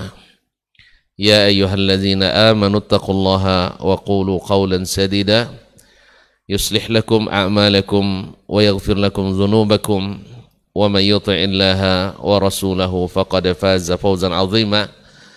أما بعد فإن أصدق الحديث كتاب الله وخير الهدي هدي محمد صلى الله عليه وسلم وشر الأمور محدثاتها وكل محدثة بدعة وكل بدعة ضلالة. Para masyayikh, Fadilatul Syekh Dr. Helmi Basri Ad-Daudi, Fadilatul Syekh Dr. Al-Murabbi Al-Syekh Hidayatullah Ismail Hafizahum al-Mawla wal akhil karim wal sadiqu al-hamim Al-Syekh Imran Ray Imran. Yang saya muliakan saudara-saudaraku yang hadir di studio Kampar Mengaji, para ikhwah di Radio Rabbani 91,1 FM, dan para pendengar, para pemirsa baik di rumah maupun di kantor atau dimanapun berada. Hari ini Masya Allah di pagi yang cerah, di waktu duha, mudah-mudahan secerah iman yang ada dalam jiwa, yang mudah-mudahan masuk dalam firman Allah, فَمَنْ يُرِدِ اللَّهُ أَنْ يَهْدِيَهُ يَشْرَحْ صَدْرَهُ لِلْإِسْلَامِ. Siapa yang Allah inginkan dia dapat hidayah, Allah lapangkan dadanya menerima al-Islam. Allahumma ishrah lana sudurana wasaddid alsinatana. Allahumma arinal haqqa haqqa warzuqna ittiba'ah wa arinal batila batila warzuqna ijtinabah. Bersyukur kita para masyayikh, para bapak, ibu, saudara dan saudari, adik-adik dan anak-anak, di pagi ini kita bisa bertemu kembali dalam satu majelis yang mudah-mudahan termasuk pula majelis yang diberikan ketenangan di dalamnya, diliputi rahmat, dan mudah-mudahan dikelilingi malaikat, dan mudah-mudahan menjadi salah satu miftah min mafatihil khair, seperti yang dikatakan oleh masyayikh kita tadi. Dan semoga para ikhwah yang menjadi penyebab terselenggara pertemuan ini dan yang sebelumnya dan yang akan datang menjadi kunci-kunci pembuka kebaikan. termasuk saudara-saudaraku yang ikut menyaksikan atau mendengarkan. Semoga mendapat bagian yang tak kurang dari apa yang dijanjikan. Allahumma amin. Oleh itu mari kita bersyukur kepadanya. Pada kesempatan ini kita bisa bersua baik melalui udara, offline dan online. Istilah zaman ini. Kita bersyukur kepada Allah atas nikmat ini, karena memang iman itu yasda kama yasda'ul hadid. Imam itu kadang-kadang bekarat seperti bekaratnya besi. Maka kita duduk di majelis ilmu, nusaqqiluhu, kembali membuatnya mengkilat, mengasahnya kembali. Oleh itu Umar radhiyallahu ta'ala anhu sering mengatakan kepada sahabat, ta'al najlis nu'min sa'ah. Mari kita duduk sebentar agar kita beriman, atau maksudnya mentajdid al-iman. Wa husnul ahdi minal iman. Jadi senantiasa mengingatkan, senantiasa bertemu, senantiasa berjumpa dan menghubungi, itu termasuk iman. Seperti kata Nabi alaihi salatu wassalam. Oleh itu ikhwani fillah, walaupun tadi sudah sangat lengkap baik secara penjelasan oleh Dr. Hidayatullah dan masyaallah ringkasan yang juga jelas dari Dr. Helmi Basri, saya tidak punya bagian lagi nampaknya kecuali mengulang-ulang, atau ya saya cobalah sedikit, mungkin ada yang terlupa atau kurang ditekankan, atau ada yang berlebih, saya simpan. Pertama, hadis yang disebutkan oleh Dr. Hidayatullah tadi, yang dinukil, yang disebutkan oleh Syekh Abdul Razak dalam kitabnya Kaifa takunu miftahal lil khair. Ini hadis diriwayatkan oleh Imam Abu Dawud At-Tayalisi dalam Al-Musnad, Ibnu Majah dalam As-Sunan, Ibnu Abi Asim dalam As-Sunnah, Imam Al-Baihaqi dalam Syu'abul Iman, dan lain-lainnya dari jalan Thabit Ibn Aslam Al-Bunani dari Anas ibn Malik radhiyallahu ta'ala anhu dari Nabi alaihi salatu wassalam, bahwa beliau bersabda, inna minan nas mafatiha lil khair wa maghaliqa lisyarr fatuba liman ja'ala Allahu miftahal khairi ala yadayhi wa wailun ala man ja'ala Allahu miftahal syarri ala yadayhi. Hadis ini ya terpaksa kita nukil juga dihasankan oleh Syekh Al-Albani. Ya sebab ulama-ulama sebelumnya sepertinya belum menjatuhkan hukumnya. Ini bisa dimaklumi sebab di zaman Imam Ibnu Majah orang melihat sanadnya langsung paham, seperti kata Syekh Helmi tadi. Orang menyampaikan hadis, ini pendusta, ini bukan, ini saduq, ini thiqah, sudah jelas. Sama juga kita hari ini, kalau kita melihat seorang ustadz misalnya, atau alim atau da'i, kalau sering dia berdusta kita curiga, kalau sering dia bikin fitnah kita juga hati-hati. Tapi kalau biasanya lurus, walaupun pernah salah, lurus ya ustadz ya, santun dan amanah, maka kita akan tak susah untuk percaya. Sebagaimana dulu Nabi alaihissalam, bagi yang akalnya sehat, melihat Nabi berbuat atau berkata, mereka tidak sulit mempercayainya, kecuali yang akal-akalnya sudah terkontaminasi oleh pemikiran-pemikiran yang merusak jalannya akal yang sehat tersebut. Makanya Imam Al-Baihaqi misalnya tidak terlalu perlu untuk menghukum, karena di zamannya, yaitu di zaman Imam Al-Baihaqi, orang rata-rata adalah ahlu al-hadis. Dan demikian pula lagi di zaman Imam Abu Dawud At-Tayalisi yang wafat 216 Hijriah. Lebih lagi Ibnu Abi Asim 269 dan seterusnya. Mereka ini, bagi mereka sangat mudah melihat sanad. Tapi bagi kita hari ini memerlukan ulama mentakhrij. Untunglah kalau antum belajar di jurusan ilmu hadis, mungkin semester 1 dan 2 bisa langsung mentakhrij sambil micing ya, sambil merem gitu. Tapi bagi kami memang untuk bisa derajat itu lama baru bisa sambil merem pun payah juga, harus juga sambil melek gitu. Kaum muslimin dan muslimat dirahmati Allah. Hadis ini dihasankan oleh Asy-Syalbani. Masya Allah, Dr. Helmi ya memang dari dulu di Darun ini, saya tidak tahu Dr. Hidayat karena beda pesantren dulu. Mohon maaf Ustaz Hidayat ya. Beliau ini pernah menjerat saya dalam ujian khanidat dulu nih. Ya, di Nahu dia Masya Allah, apalagi di Saraf. Ya, tapi tetap murid saya gitu. Tetap murid, tidak bisa dia naik sekarang nih.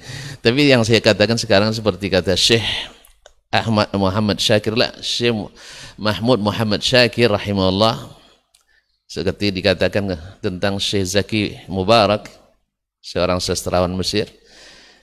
Ketika ditanya di antara keduanya, lalu dia bilang, huwa ustazi wa ana ustazuhu. Dia adalah guruku dan aku adalah gurunya. Saya katakan pula, beliau guru saya dan saya gurunya. Nah itu. Cuman lebih duluan saya jadi gurunya. Jazakallahu khair. Ma'asyiral kiram dirahmati Allah. Secara bahasa, Masya Allah, istimbat yang luar biasa. Yaitu Allah menjadikan mafatih lil khair. Kunci-kunci pembuka. Dari fataha yaftahu. Miftah, alat pembuka. Wa maghaliqa lisyarr, dan juga menjadi dari ghalaqa, yaitu menutup. Jadi penutup, kalau dia menjadi kunci pembuka kebaikan, pasti menutup keburukan. Dan juga dengan sigat jama', bahwa pintu-pintu keburukan itu juga banyak yang harus ditutup. Cuman subhanallah, Allah maha adil, Allah maha baik. Ketika menyebutkan siapa yang dapat kebaikan, fatuba liman ja'alallahu miftahal khairi, mufrad di sini. Dapat antum satu pintu saja dari pintu-pintu kebaikan, antum dapat tuba, keberuntungan. Para ulama surahul hadis menyebutkan bahwa tuba itu maknanya adalah al-hayatut thayyibah. Ada yang menyebutkan al-jannah, yaitu surga. Ada yang menyebutkan adalah syajaratun fil jannah. Ada yang menyebutkan tuba itu adalah surga itu sendiri. Ada yang menyebutkan adalah syajaratun fil jannah, yaitu satu pohon di surga. Yang digambarkan oleh baginda Nabi alaihi salatu wassalam, yasirur rakibu fi dhillihi mi'ata sanah, yaitu orang naik kuda baru selesai ujung daunnya selama 100 tahun perjalanan. Subhanallah, kaum muslimin dan muslimat dirahmati Allah. Awak gara-gara sebatang sawit basi catu itu kan, ya pakai parang orang gara-gara sebatang sawit belum tentu berbuah. Ya, minta jalan kadang setengah meter itu subhanallah. Awalnya harganya hanya 50.000 per meter, kalau diminta jadi 500.000. Pada itu kunci kebaikan. Nah, ini sekarang Allah ganti, Allah SWT ganti bila antum bisa menjadi kunci kebaikan. Satu saja Allah berikan, andainya maknanya adalah pohon di surga, bayangkan rindangnya 100 tahun perjalanan belum habis. Andainya ada pohon di sini, dari sini ke rumah kita Ustaz ya, ke rumah saya Elmi lah dulu yang di Jalan Uka ini. Ada pohon serindang itu, kira-kira jadi ini enggak, jadi destinasi wisata enggak kira-kira? Saya yakin tuh pasti jadi destinasi wisata. Pak Sandiaga akan datang ke sini tuh melihat pohon tersebut. Ya, sebagai apa namanya sumber PAD, pendapatan asli daerah. Ini bagi pemerintah. Bagi orang-orang yang melenceng nanti jadi pohon keramat pula nanti. Akhirnya Selmi buka kota infak. Subhanallah, kaum muslimin dan muslimat dirahmati Allah. Ini tidak di surga Allah siapkan itu tuba, yaitu pohon di surga yang rindangnya 100 tahun perjalanan belum habis. Sedangkan wail itu al-halak, kecelakaan bagi orang yang menjadi pembuka satu pintu keburukan. Subhanallah. Kenapa? Karena Nabi alaihissalatu wassalam hadis lain menyebutkan man sanna fil islami sunnatan hasanah. Siapa yang mencontohkan dalam Islam suatu contoh yang baik, falahu ajruha wa ajru man amila biha la yanqusu min ujurihim syai'a. Siapa yang mencontohkan suatu contoh yang baik dalam Islam, maka Allah Subhanahu wa taala berikan kepadanya pahalanya dan pahala orang yang mengamalkannya. Subhanallah, tak mengurangi pahala orang tersebut, dan itu berlaku secara secara turunannya, artinya secara berlapis, didakwakan lagi dapat terus. Demikian juga man sanna fil islami sunnatan sayyi'ah fa alaihi wizruha wa auzaru man amila biha la yanqusu min auzarihim syai'a. Tidak mengurangi dosa mereka. Jadi dosa jariah istilahnya. Ini pahala jariah, ini sedekah, dosa jariah yang berkesinambungan dan berkelanjutan. Oleh itu kaum muslimin dan muslimat, para pendengar di Urbani 91,1 FM ataupun yang menyaksikan melalui media-media yang bekerja sama di dalam hal ini. Oleh itu kaum muslimin dan muslimat, hadis ini diriwayatkan tadi oleh Thabit Al-Bunani. Subhanallah. Orang dulu dapat ilmu, ya, seperti yang dikatakan oleh beliau tadi, orang dapat ilmu satu, dia menjadi orang pertama yang mengamalkannya. Maka dikatakan oleh Anas radhiyallahu ta'ala anhu, wa ashhadu anna thabitan min mafatihil khair. Dan saya saksikan bahwa Thabit, padahal murid dia ini, Thabit adalah di antara kunci-kunci yang di tangannya dibuka kebaikan. Kalau kita lihat Thabit rahimahullah ta'ala adalah seorang alim. Seorang alim Rabbani. Orang alim dan juga amil bi'ilmihi.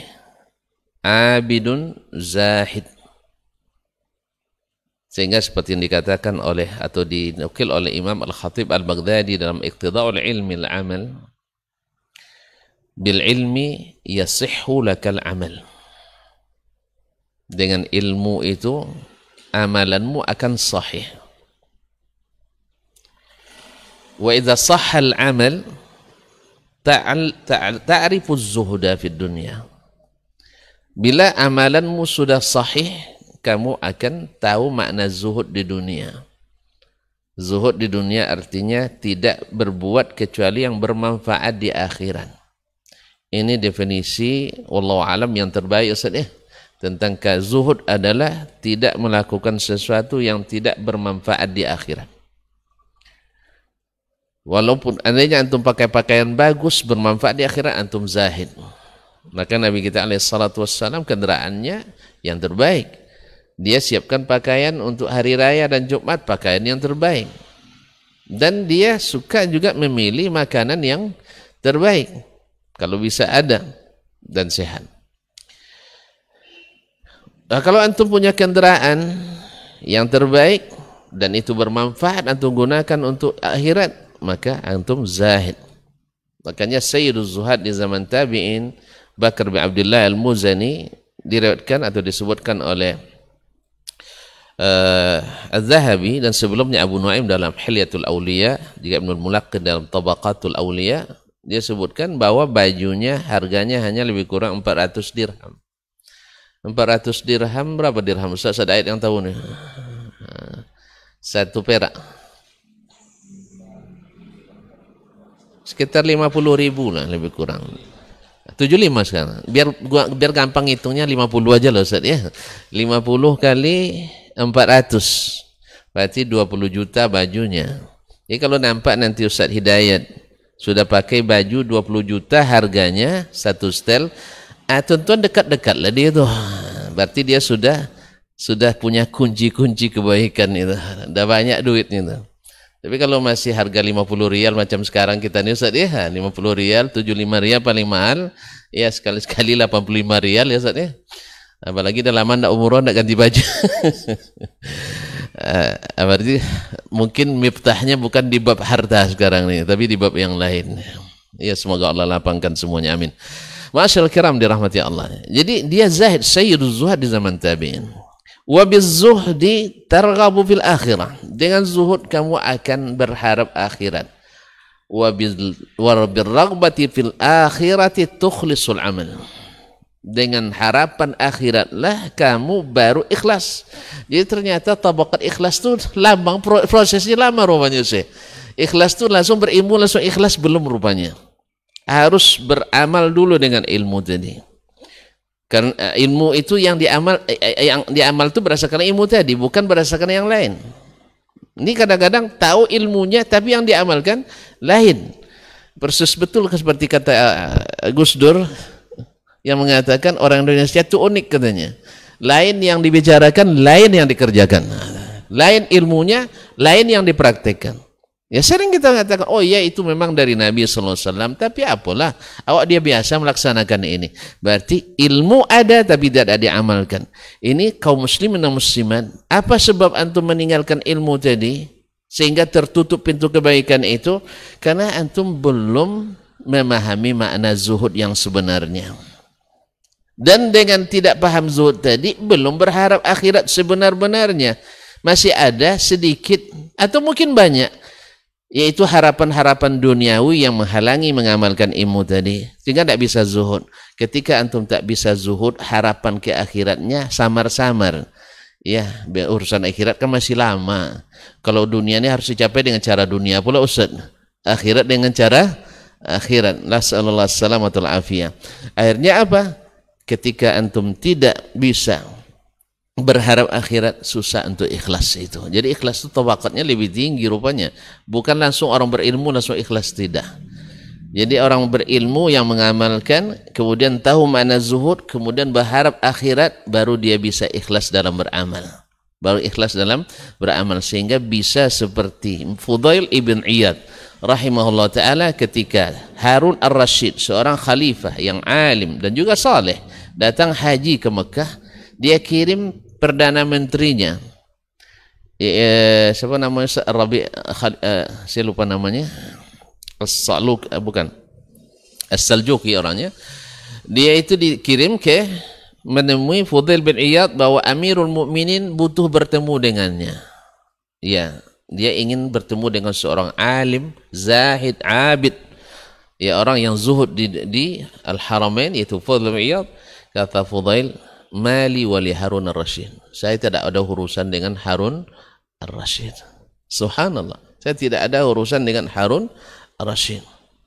Coba kalau kita kira-kira ya. Belum lagi dengar isu-isu baru presiden mau datang, atau lo masukkan itu ya, agendakan saya bisa bertemu dengannya. Nah, ini kita. Yang oke lah kalau untuk kepentingan dakwah, kepentingan masyarakat umum dan seterusnya. Tapi untuk kepentingan pribadi, Allah musta'an.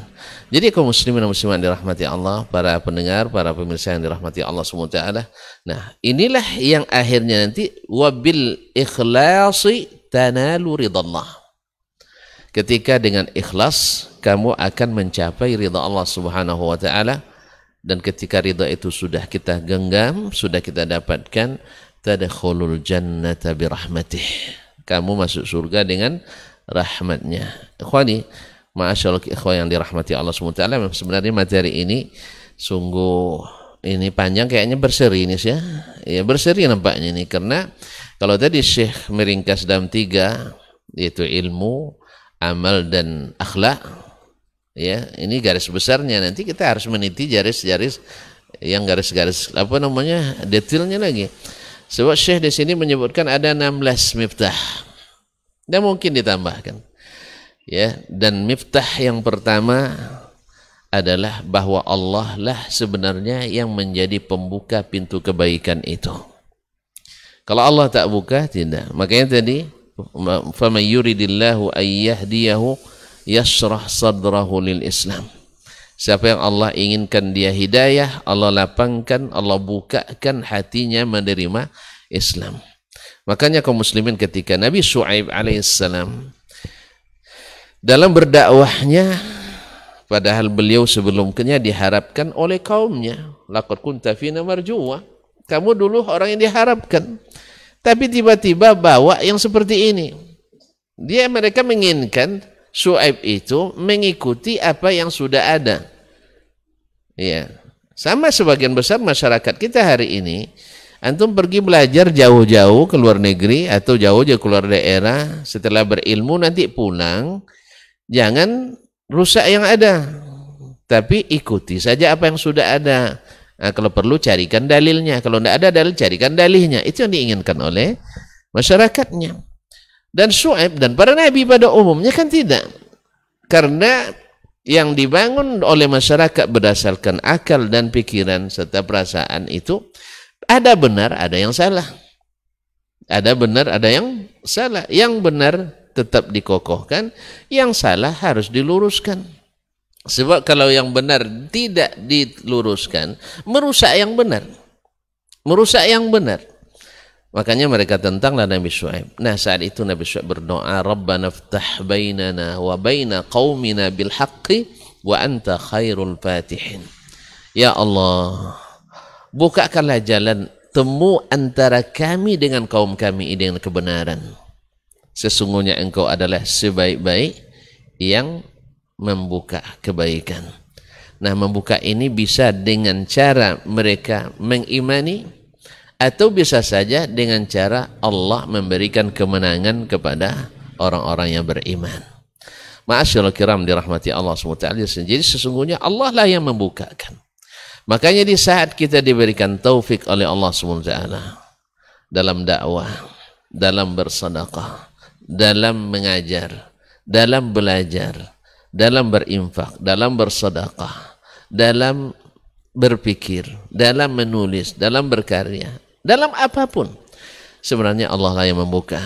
Sehingga dengan demikian akhirnya kita kembalikan kepadanya. Sebab kalau kita kembalikan kepada kita sendiri yang dhaif ini, kita akan ujub, kita akan congkak, kita akan merasa angkuh. Dan ketika penyakit itu datang, riak pun tiba. Akhirnya ketika orang lain berbuat, kita akan hasad melihatnya. Padahal nanti akan salah satu miftah lil khair itu, kita tidak peduli dari jalan siapapun Allah buka kebaikan, kita akan berikan apresiasi. Kalau kita kan tidak, insya Allah dulu katanya, dia dulu yang duluan, kenapa seharusnya saya? Kan subhanallah kaum muslimin dan muslimat. Itulah sebabnya tadi langkah kita menuju ikhlas itu masih jauh. Apa sebab? Ilmu yang ada belum terbiasa kita amalkan. Kita lebih sering, oh itu saya tahu, tapi kan tidak mesti seperti itu. Subhanallah, yang bilang tak mesti seperti itu siapa? Ketika Nabi bilang buat ini, tapi ya sepertinya sekarang juga, besok tidak mesti seperti ini. Kapan dia bilang? Itu kan hanya ijtihad sebagian kita. Bisa benar, bisa salah. Dan andainya antum laksanakan dan amalkan, tidak ada yang salah. Setiap perintah Nabi SAW selama tidak dinasakh dan selama tidak ada dinasakh, bila dilaksanakan antum telah menjadi orang yang dipuji.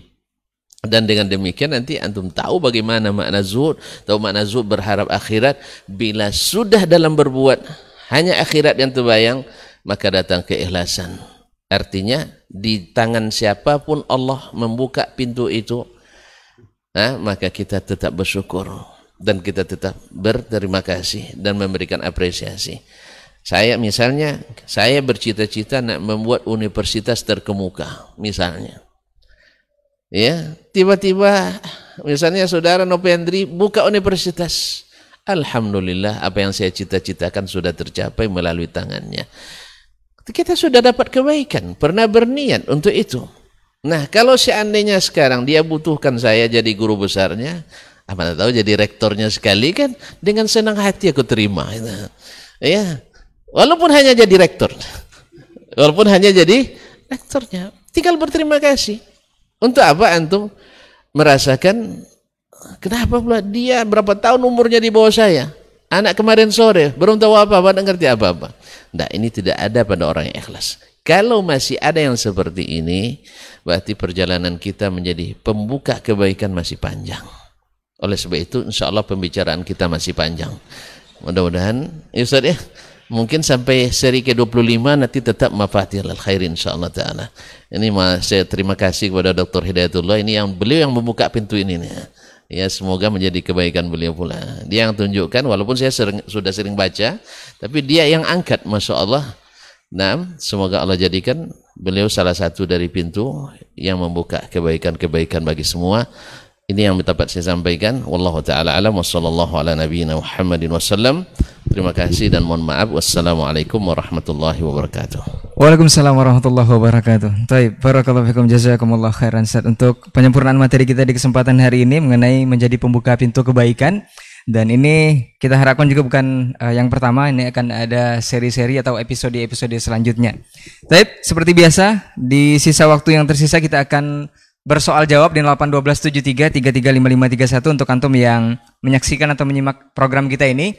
Dan untuk yang ada di studio nanti kita akan berikan kesempatan juga untuk bertanya langsung kepada para masyayikh kita. Untuk pertanyaan pertama kita bacakan di 081273335531. Dari Budi di seputaran Kartama. Assalamualaikum warahmatullahi wabarakatuh Ustaz. Pertama, semoga Robani FM dan juga KMTV semakin jaya dalam dakwah dan selalu bersama umat Rasulullah SAW. Yang ingin saya tanyakan Ustaz, ada seorang dai viral di media sosial, bahkan sudah sering diundang ke sana sini, itu menyebarkan beberapa kekeliruan dalam dakwah. Dan kita menjadi ikut menyebarkannya juga dengan tujuan sebenarnya untuk menyatakan kepada umat bahwa ini adalah salah. Tetapi sebagian yang lain semakin membuatnya menjadi viral dan terkenal Ustaz. Ini apakah saya menyebarkan pintu kebaikan, menyebabkan pintu kebaikan atau menyebabkan pintu keburukan Ustaz? Naam, jazakallahu khairan.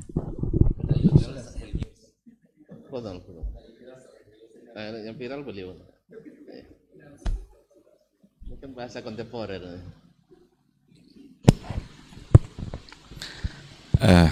Bismillahirrahmanirrahim. Terima kasih atas pertanyaannya. Pertama, saya ingin mengajak para dai, para mubaligh, para penceramah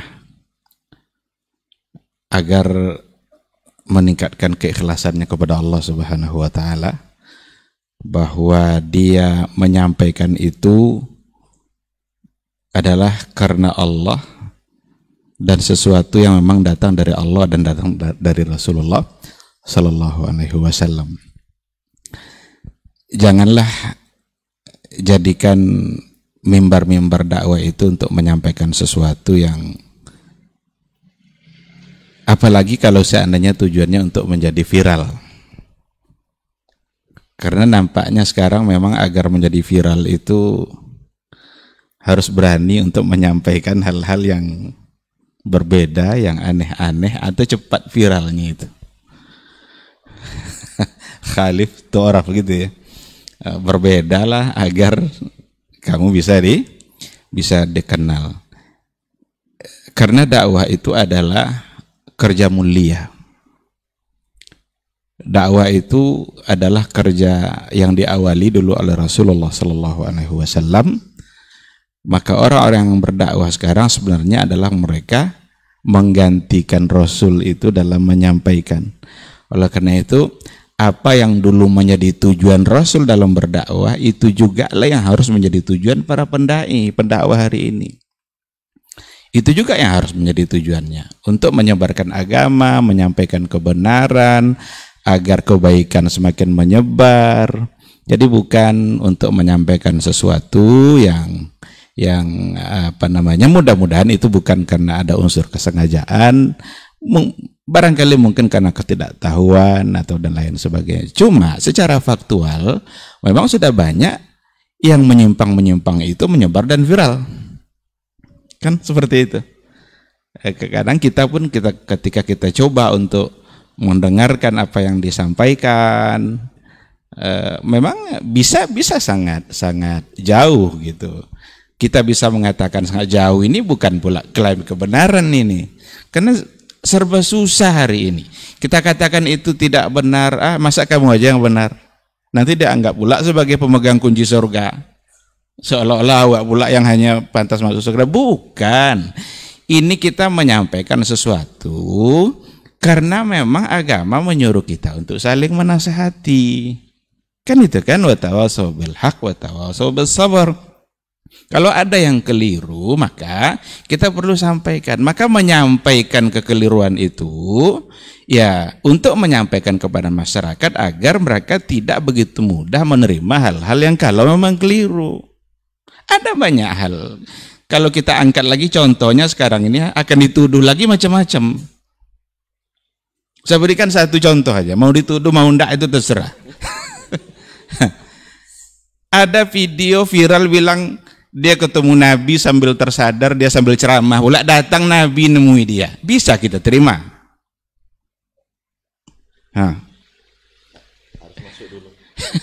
Kalau mau jadi seperti itu harus pula masuk dulu ke kelompok dia. Rasul itu sudah wafat. Rasul bisa seperti itu kalau kita mencintainya. Saya kira kalau bisa Rasul ketemu lagi dengan seseorang, Rasul akan ketemu sama istri-istrinya. Tidak akan mungkin lebih cinta orang hari ini kepada Nabi daripada istri-istrinya dulu. Tapi ada ndak riwayat yang mengatakan Aisyah Ummul Mukminin, Ummu Salamah, istri-istri Nabi ketemu sama Nabi dalam menghadapi masalah besar seperti itu? Ya ndak ada. Nah, apalagi katanya dia diajar pula oleh Nabi Khidir. Nah, ya kan? Ini kalau yang gini-gini nih nanti kita akan dituduh lagi macam-macam nih. Dianggap kita klaim kebenaran. Ini bukan klaim kebenaran, tapi Anda apa alasan Anda mengatakan seperti itu? Kan seperti itu. Nah, sedangkan Nabi Khidir masih hidup atau tidak aja itu oleh jumhur kan pasti tidak, Ustaz ya. Itu yang lebih kuat, walaupun ada mungkin sebagian dari orang-orang sufi mungkin yang bilang seperti itu sehingga mereka punya keyakinan. Nah, ini tengok jempolnya gitu. Tengok dulu. Kalau salaman pakai jempol gini, kalau lunak berarti ada Khidir. Jadi janganlah menyebarkan agama dengan yang aneh-aneh. Sebarkan agama ini dengan ilmu yang benar. Karena Nabi pun menyampaikan agama itu bukan dengan yang aneh-aneh. Oleh karena itu, Nabi berdakwah itu tidak semata-mata karena berhasil memperlihatkan mukjizat. Iya kan? Beda sama umat-umat sebelumnya. Umat sebelumnya itu karena keanehan yang mereka lihat dalam mukjizat. Contoh, pesihir-pesihir Nabi Musa itu, kenapa mereka tunduk sama Nabi Musa? Karena tongkat bisa jadi ular. Itu kan mukjizat itu kan? Nah, nabi-nabi yang sebelumnya karena dia berhasil memperlihatkan itu. Orang-orang Quraisy dulu ketika dia minta bulan itu dibelah bulan itu tidak juga muslim dia, tidak juga beriman dia. Jadi syariat Nabi ini disebarkan bukan karena yang aneh-aneh. Karena Nabi dulu bukan karena yang aneh-aneh itu Islam itu diterima. Nah, tapi karena akhlak Nabi, karena yang disampaikan Nabi itu tidak bisa terbantahkan oleh mereka, kebenaran yang sesungguhnya. Jadi kalau adalah orang hari ini para dai, para mubalik ingin menyebarkan agama dengan cara membuat cerita-cerita yang aneh-aneh, tidak sesuai dengan cara Nabi. Karena Nabi justru tidak seperti itu. Nah, ini yang pertama yang ingin saya sampaikan. Yang kedua, lalu bagaimana kalau seandainya kita ikut pula menyebarkan ini tapi dengan tujuan untuk memberitahukan bahwa ini adalah sesuatu yang salah. Kita harus bisa menilai apakah kira-kira kita mampu untuk memberikan pencerahan dengan share-nya kita itu, atau justru kita hanya punya andil dalam men-sharekan lalu kita punya satu kalimat saja. Kan kadang dibuat pula satu kalimat oleh kita kan, ini salah umpamanya. Ya orang tak akan paham juga salahnya di mana. Jadi kalau saya ingin menyebarkan, lalu umpamanya benar-benar dengan cara itu kita bisa mengatakan bahwa ini adalah sesuatu yang salah, ya mungkin ada baiknya juga. Tapi kalau tidak, ya lebih baik untuk tidak tidak menyebarkan hal yang seperti itu, tapi dengan menyampaikan ilmu yang benar sehingga yang tadi juga bisa terjawab gitu. Nah, jadi jangan sampai kita menjadi kunci keburukan dalam persoalan ini. Habis-habis paket kita ternyata yang kita dapatkan hanyalah dosa. Habis paket kita tapi yang kita dapatkan adalah pahala. Itu yang perlu untuk kita lakukan. Sekiranya itu mungkin tanggapan saya. Saya ingin Dr. Dasman sama Dr. Hidayatullah menambah jawaban saya. Bismillahirrahmanirrahim. Terima kasih saudara Rai dan ikhwah akhuna yang bertanya, dan sungguh jawaban dari guru kita Dr. Helmi Afad sudah memberikan sangat banyak faedah kepada kita.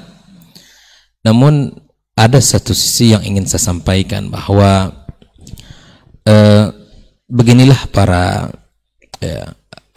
duat yang seharusnya, di mana kita tugas kita sebagai seorang dai adalah mengajak kepada Allah Subhanahu wa taala, mengajak untuk kembali kepada kitabullah dan sunnahnya, sunnah Rasulullah sallallahu alaihi wasallam. Ketika Al-Quran dan agama ini telah dipelajari, kemudian dengan bersandarkan kepada dalil, maka tentu kita berkewajiban sebagai talibul ilm untuk menjelaskan kebaikan tersebut. Jika ada penyimpangan, kekeliruan yang disampaikan, maka kemudian kita diam atas kekeliruan itu, maka inilah dikatakan oleh para ulama, min akbaril ghishyi 'alal ummah sukutu 'alal haqq. Penipuan terhadap umat yang paling terbesar adalah diam terhadap kebenaran. Jadi menjelaskan kepada umat sesuatu yang keliru itu bukan klaim kebenaran, bukan mengatakan kita yang terbaik, bukan, tapi dalam rangka untuk menjelaskan kebenaran itu untuk umat tahu bahwa ini loh yang sesungguhnya.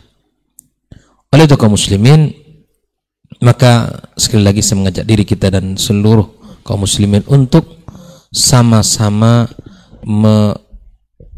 hayati, dan kemudian kita bersama-sama saling tawasau bil haq wa tawasau bis sabr, saling kita memberikan nasihat di dalam kebenaran dan di dalam kesabaran, kita saling.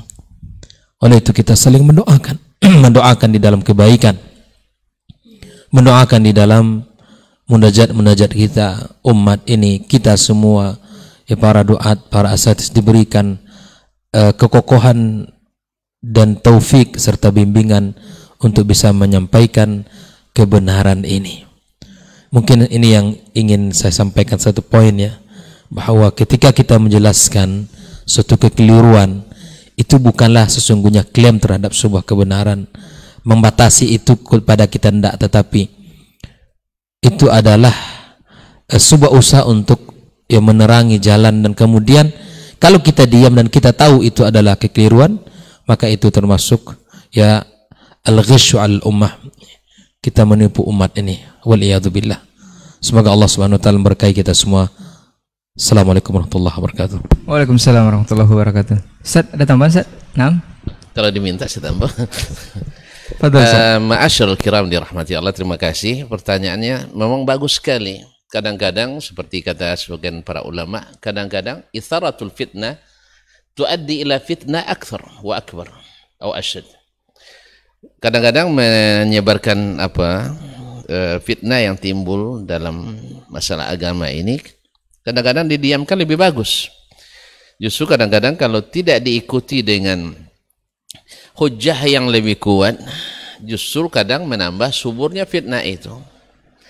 Dan kasihan sekali kalau saya melihat dari komentar-komentar dari para istilah medsos, orang-orang ini medsos, istilahnya, netizennya, Ya, wah, tidak begitu paham netizen apa ya? Dari netizen, rata-rata tidak mendengarkan. Rata tidak mendengarkan, hanya nengok judul, langsung dikomentari. Kalaupun mendengarkan, rata-rata sudah punya hukum musbaq. Itu sudah punya suatu pola pikir tertentu, bahwa asal begini arahnya, ini tidak bagian kita. Jadi pintu baginya sudah tertutup. Ini juga tidak bermanfaat. Oleh sebab itu, kepada saudara-saudariku yang memang ingin bersemangat dalam berdakwah ini, mungkin lebih baik daripada menyebar yang mengandung fitnah, sebarkan yang murni kebaikan. Kecuali antum yakin benar dengan menyampaikan itu betul-betul orang paham apa yang diingatkan, bukan justru semakin menebar dan membuat viral apa yang menjadi fitnah tersebut.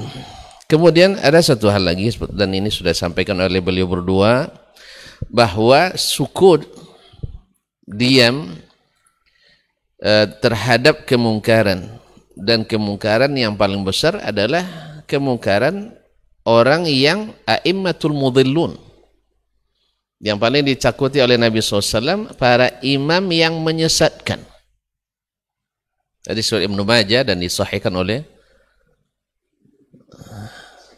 Syekh Al-Albani rahimahullah ta'ala. Ya, dan gimana lagi, antum terpaksa juga merujuk ke situ nampaknya ya. Nah, sebab Ibnu Majah tidak syaratkan sahih dalam sunannya, jadi selesaikan Al-Albani. Kalau ada yang sahihkan yang lain, sampaikan aja, tidak ada masalah. Nah, disahihkan oleh Al-Albani rahimahullah. Berapa banyak doa yang sampai untuk dia dari kaum muslimin. Ada doa keburukan itu kalau beliau berhak, semoga Allah jauhkan. Kalau tidak berhak, balik ke orang yang mendoakan yang keburukan tersebut. Kaum muslimin dan muslimat dirahmati Allah SWT. Nah, mendiamkan itu dosa besar. Karena apa? Kalau yang bicara orang awam, yang tersesat tak berapa orang. Tapi kalau bicara seorang berilmu, alim, itu luar biasa. Luar biasa. Dan dosanya tidak sedikit. Makanya ini termasuk angkarul mungkaran. Oleh sebab itu, ketika sebagian ulama seperti Yahya bin Ma'in rahimahullah, yang ahli ilmu jarh wa ta'dil, dia katakan fulan thiqah, fulan la ba'sa bi, fulan kadzab, fulan matruk, dan seterusnya. Ada yang bilang, ya Abu Zakaria, kaifa tatakalam ala unasin rubbama qad hattu rihalahum fil jannah? Bagaimana engkau berbicara tentang orang-orang yang barangkali dia sudah membentangkan tikarnya di surga, sudah menambatkan kendaraannya di surga? Mendapat peringatan itu memang Yahya memang sangat termenung dan menangis, karena ini tanggung jawab besar membicarakan orang. Tapi lalu dia bilang, la yakunu khasama'i yaumal qiyamati ahabbu ilayya min ayakuna Rasulullah sallallahu alaihi wasallam khasmi. Kalau dihitung-hitung, mereka semua nanti menuntut saya di akhirat lebih ringan daripada yang menuntut saya nanti adalah Rasulullah sallallahu alaihi wasallam. Kaifa sakatta ya Abu Zakaria? Kenapa engkau diamkan? Orang ini berdusta atas nama Allah dan Rasul, kamu diamkan. Orang ini menyesatkan atas nama Allah dan Rasul, kamu diamkan. Orang ini berbuat melanggaran sunnah, meninggalkan sunnah, menebar bid'ah karena atas nama Allah dan Rasul, kamu diamkan. Atas nama ini dan seterusnya. Wa wudi'al kitab waji'a bin nabiyyin wasyuhada wa qudiya bainahum bil haqqi wa hum la yuzlamun. Besok itu kitab catatan dibentangkan dan didatangkan para saksi dan para nabi. Hari itu diputuskan keputusan yang hak. Tidak ada pengacara lagi. Di pengacara tidak laku lagi hari ini. Penuntut umumnya langsung Allah Subhanahu wa taala. Sekarang kan masih bisa dimain-mainkan kan? Ya, asal kalau antum nak menang sewa pengacara mahal, profesional. Di situ tidak. Lisan boleh berdusta, tapi lutut tak bisa. Lisan boleh menipu, memutar balik fakta. Tetapi jemari ini nanti berbicara. Kenapa kalian lima syahidtum alaina? Qalu antaqana Allahu allazi antaqa kulla syai'. Kami tidak bisa menolak karena Allah lah yang membuat kami berbicara, karena Dia sanggup membuat apapun berbicara. La ilaha illallah. Nah, apakah nanti lutut punya mulut hari itu? Apakah nanti kepala punya mulut? Jemari punya mulut? Tidak. Karena seperti sebagian orang menolak Allah berbicara karena lazimnya punya mulut, punya lidah, punya gigi, punya kerongkongan dan sebagainya. Subhanallah, di dunia aja sudah Allah lihatkan bahwa ada batu di Makkah mengucapkan salam ke Nabi. Pakai mulutnya. Tidak. Korma menangis, sedih karena ditinggalkan Nabi SAW ketika khutbah. Didengar oleh para sahabat. Punya mulut? Tidak. Sedih? Punya hati? Tidak. Jadi kaedah-kaedah yang ini, kaedah yang sahih pun ada istisnanya. Apalagi kaedah yang tidak sahih ini dipasangkan kepada Allah Subhanahu wa taala.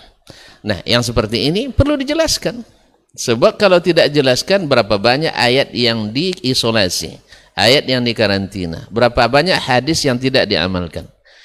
Ketika kita jelaskan, tidak ada bertentangan laisa kamitsli syai'un dengan Allah Subhanahu wa taala bal yadahu mabsutatan. Sebab kita katakan berbicara tentang zat sama berbicara dengan sifat. Laisa kamitsli yadihi yadun, selesai. Ayat semuanya bisa dipadukan. Laisa kamitsli kalamihi kalamun, tidak ada yang semisal perkataan Allah perkataan manapun. Wa laisa kamitsli istiwa'i istiwa'un. Ini bagi yang hatinya jernih, bagi yang akalnya tidak terkontaminasi, sangat mudah. Kan laisa kamitsli terpakai. Ustaznya, tidak ada yang istiwa seperti istiwa Allah. Tidak ada yang datang seperti datangnya Allah. Tidak. Nah, makanya Imam Al-Fakhrur Razi rahimahullah taala dikabarkan di akhir hayatnya bertobat dari ilmu kelam tersebut. Dan dia katakan ini ternyata nihayatul iqdam ini adalah al-jahlu, adalah kebodohan. Oleh sebab itu maka beliau nasihatkan, siapa yang ikut seperti yang saya ikuti dan mencoba seperti yang aku coba, maka dia akan tahu bahwa akhir dari ilmu ini adalah keraguan dan kebimbangan. Oleh sebab itu kembalilah kepada apa yang dijadikan dasar oleh ahlus sunnati wal jamaah yang tidak ada embel-embelnya kecuali ahlus sunnah wal jamaah. Tidak ada ahlus sunnah wal jamaah ini dan itu, ahlus sunnah wal jamaah dasmaniyah atau hidayati atau helmiyah, tidak. Ahlus sunnah wal jamaah tidak pakai ujungnya, sebagaimana Islam juga tidak ada ujungnya. Al-Islam, bukan Islam jamaah, bukan Islam murni, bukan Islam liberal, bukan Islam Nusantara, bukan Islam Mujaleh, bukan Islam Rumio, bukan Islam Barat, bukan Islam Eropa, bukan Islam futuristik, bukan Islam inklusif, bukan eksklusif, bukan Islam Salafi, bukan Islam Khalafi, dan bukan Islam Talafi, tapi adalah Al-Islamu. Di sini kita berkumpul insyaallah taala. Nah, siapa yang menyimpang kita tarik kembali. Ini bab al-amri bil ma'ruf wan nahi anil munkar. Kembali ke persoalan tadi. Nah, kemungkaran itu diingkari dengan cara yang tidak menimbulkan kemungkaran yang lebih besar. Mohon maaf terlalu panjang dan dengan jam nampaknya. Ya, terima kasih. Itulah salahnya saya kalau sudah bagi kesempatan, gitulah Pak Jif. Nah, terima kasih dan mohon maaf. Wassalamualaikum warahmatullahi wabarakatuh. Waalaikumsalam warahmatullahi wabarakatuh. Taib, barakallahu fikum, jazakumullah khairan untuk para masyayikh kita dan narasumber kita. Dan alhamdulillah untuk kesempatan hari ini kita cukupkan diktat kita di kesempatan hari ini dengan tema menjadi pembuka pintu kebaikan. Soalnya ini akan berseri di kesempatan mendatang untuk ikhwah yang barangkali punya banyak pertanyaan, nanti akan ikut di sesi berikutnya di pekan depan insyaallah. Taib, jazakumullah khairan untuk perhatian antum semua yang sudah menyimak dari awal sampai akhir sampai saat ini, dan afwan untuk semua salah kata dan gila bicara. Kita tutup dengan doa kafaratul majelis. Subhanakallahumma wa bihamdika asyhadu an la ilaha illa anta astaghfiruka wa atubu ilaik. Assalamualaikum warahmatullahi wabarakatuh. Orang yang keluar dari rumahnya menuju rumah Allah untuk menuntut ilmu syar'i, maka sungguh dia sedang berjalan di jalan ilmu, dan itu akan memudahkannya untuk menuju surga Allah Subhanahu wa taala. Man salaka tariqan yatlubu fihi ilman salaqallahu bihi tariqan min turuqil jannah. Barang siapa yang menempuh sebuah jalan, jalan yang ditempuhnya adalah jalan menuntut ilmu, maka Allah akan mudahkan jalannya untuk menuju surga Allah Subhanahu wa taala. Orang yang berangkat ke masjid untuk menuntut ilmu syar'i dianggap sebagai jihad fi sabilillah. Nabi alaihi salatu wassalam bersabda, "Man dakhala masjidana hadza," barang siapa yang memasuki masjid kami ini, yakni Masjid Nabawi, liyata'allama khairan, untuk belajar atau mempelajari kebaikan, au yu'allimuhu, atau dia mengajarkan kebaikan, kal mujahidi fi sabilillah, adalah seperti orang yang berjihad di jalan Allah. Mudah-mudahan kehadiran kita di rumah Allah yang mulia ini, tujuan kita hanya satu, untuk mencari ridha Allah tabaraka wa ta'ala. Mudah-mudahan ilmu yang kita pelajari, ilmu yang memberikan keberkahan, yang menerangkan jalan kita dan senantiasa menjaga kita di jalan Allah subhanahu wa ta'ala.